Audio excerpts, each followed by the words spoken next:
Hey, remember me? I didn't make a video last week. Sorry. I just wanted to talk today about things you write being unique, because sometimes it can be really, really hard. I know sometimes if I'm listening to a certain song, or I just read a certain book and I start writing something new, I'll reread it and just think to myself, I just read this book, I can't write it. So I think it can be really hard sometimes if you have writer's block or whatever to come up with something that you feel is original, because honestly you can probably pick out little details from any two books and find them to be similar, but the books that really catch someone's attention tend to be incredibly different in one way or another. The writing style, the plot, just the characters, whatever. They're unique and they're interesting. Did you have something specific in mind when you wrote this video? Yes, I did. The other day I was at Walmart and I finally picked up the first series of Unfortunate Events book, because I, for some reason, don't own them all. I only own the last 3 or 4.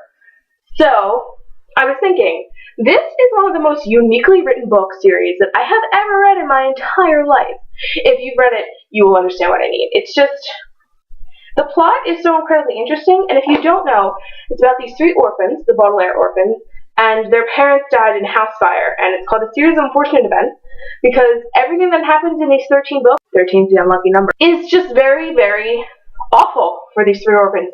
They go through several different guardians who each perish, and they're just stalked by this guy, Count Olaf, who has a tattoo of an eye on his ankle, and they have these 3 letters VFD. They show up everywhere and they mean all different things, and it's very, very different. Aside from the storyline, what I think makes this book so unique is the writing style. Now, personally, I was always taught, don't use the same word just a bunch of times in a row, because it's just redundant and it's not nice. But in one of the books in this series, Lemony Snicket fills up 2 whole pages with the word ever. In another one, he fills up 2 whole pages with just a black box. And I found that to be incredibly bold, because who does that? I never would have thought of that for any story I've ever written. Hey, let's just fill up a whole page with a black box. Or let's just use the word ever 50 times over. No. And it's genius. The very first paragraph of the book, the very first sentence, actually. If you're interested in stories with happy endings, you'd be better off reading some other book. Right off the bat, he says, don't read this book.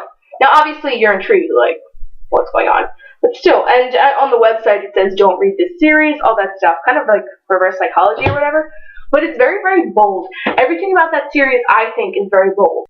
I think what I'm trying to say is, when you're writing, don't be afraid to take risks, because you don't know what's going to happen. Sure, they might be terrible risks. Your editor, your friend who's reading whatever, might be like, this is awful, you need to stop. But you might turn in a manuscript with 2 black boxed pages, and your editor might say, this needs to get published. I don't think people take enough risks. And I understand why. It's scary. You think you're going to ruin your book, or you're going to ruin your short story, or your poem, or your whatever you're writing. I get that, because I do the same thing. I don't know if I should do this, because it might ruin the tone, it might ruin this, it might ruin that. I'm here to tell you, just do it. Take the risk, write it down. If it doesn't work, you can always take it out. This book series would have been really boring if it was about 3 kids who led a happy life with their parents who were happily married in a happy little town, and it was a happy little book with no conflict. So that's my advice for this week. Be inspired, take risks, and don't be afraid of your own writing.